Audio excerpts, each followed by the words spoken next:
Assalamualaikum warahmatullahi wabarakatuh. Langsung saja saya akan membahas materi tentang menciptakan ekuitas merek dan menyusun posisi merek.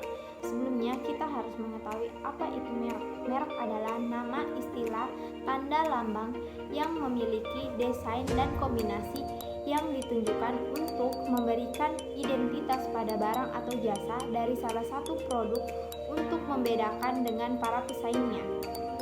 Merek juga memiliki peran tersendiri yang sangat berharga bagi sebuah perusahaan, yaitu membantu penjual dalam melakukan segmentasi pasar. Kedua, membantu penjual dalam menarik pelanggan untuk setia kepada produknya.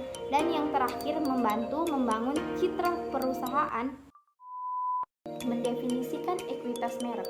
Ekuitas merek adalah nilai tambah yang diberikan pada produk dan jasa. Ekuitas merek dapat tercermin dari cara konsumen berpikir, merasakan hasilnya, dan juga harga maupun pangsa pasar serta profitabilitas yang diberikan merek bagi perusahaan. Ada 3 bahan kunci ekuitas merek berbasis pelanggan. Itu pertama, perbedaan respon konsumen. Di sini persaingan akan muncul akibat dari harga yang diberikan kepada pelanggan. Yang kedua, pengetahuan konsumen tentang merek tersebut. Dan yang terakhir, respon diferensial dari konsumen, di mana mereka yang lebih kuat akan mendapatkan penghasilan yang lebih besar. Kita masuk pada ruang lingkup penetapan merek. Penetapan merek yaitu memberikan kekuatan merek kepada produk dan jasa. Bagaimana menciptakan perbedaan antar produk. Pemasar juga harus mengajarkan tentang siapa produk itu kepada konsumen dengan memberikan nama dan merek lain untuk mengidentifikasi produk, begitu pula dengan apa yang dilakukan produk dan mengapa konsumen harus memperhatikan. Selanjutnya, kita masuk pada model ekuitas merek. Meskipun pemasar berpandang serupa mengenai prinsip penetapan merek, ada 4 model ekuitas merek yang sudah diterima, yaitu pertama, penilai aset merek, yang kedua, brands, yang ketiga, model EAKR, dan yang terakhir, model resonansi merek. Masuk pada pembangunan ekuitas merek. Pemasar membangun ekuitas merek dengan menciptakan struktur pengetahuan merek yang tepat untuk konsumen yang tepat. Proses ini bergantung pada semua kontak yang berhubungan dengan merek, baik dilakukan oleh pemasar maupun bukan. Memilih elemen merek. Sebagian besar merek yang kuat menerapkan berbagai elemen merek. Adapun kriteria pilihan elemen merek yaitu dapat diingat, merek itu berarti, dapat disukai, dapat ditransfer, dapat disesuaikan, dan dapat dilindungi. Dalam mengembangkan elemen merek, harus dapat memainkan sejumlah peranan pembangunan merek. Jika konsumen tidak memeriksa banyak informasi dalam mengambil keputusan pada produk mereka, elemen merek seharusnya mudah dikenali dan dapat diingat serta bersifat deskriptif dan persuasif. Keramahan daya tarik elemen merek juga dapat memainkan peran penting dalam kesadaran dan asosiasi yang mengarah ke ekuitas merek. Selanjutnya, perencanaan strategi penetapan merek. Pertama, dalam perluasan lini merek induk digunakan untuk memberi merek pada produk baru yang membidik segmen pasar baru dalam kategori produk yang sekarang ini dilayani oleh produk induk, seperti melalui cita rasa yang baru, bentuk warna baru, unsur yang ditambahkan, dan ukuran kemasan yang baru.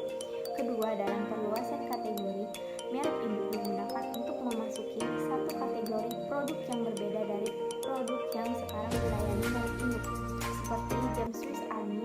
Bahwa merek merupakan perangkat lini merek yang disediakan penjual khusus bagi pembeli. Produk berlisensiasi adalah produk yang nama mereknya telah dilisensiasikan kepada pengusaha public line secara aktual untuk membuat produk itu.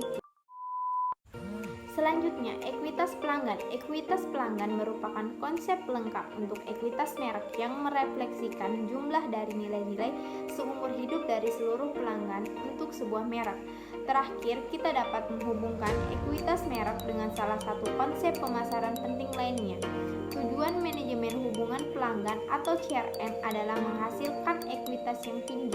Meskipun kita dapat menghitungnya dengan cara berbeda, salah satu definisi ekuitas pelanggan adalah jumlah dari nilai-nilai seumur hidup seluruh pelanggan. Nilai seumur hidup pelanggan dipengaruhi oleh pertimbangan pendapatan dan biaya yang berhubungan dengan akuisisi pelanggan, retensi, dan penjualan silang. Selanjutnya, mengatur penetapan posisi merek. Apa itu posisi merek? Posisi merek adalah tindakan merancang penawaran dan citra perusahaan untuk menempati tempat berbeda di benak pasar sasaran Anda. Kemudian, tujuan posisi merek adalah menempatkan dan mempromosikan produk pada pasar sehingga produk tersebut tampak berbeda dan menjadi terpisah dengan merek pesaing. Memposisikan produk sehingga dapat menyampaikan berbagai keunikan produk kepada pelanggan. Selanjutnya, pentingnya posisi merek yaitu untuk membangun atau membentuk posisi merek di mata pelanggan. Kita perlu mengidentifikasi keunikan atau perbedaan brand tersebut dari para pesaingnya.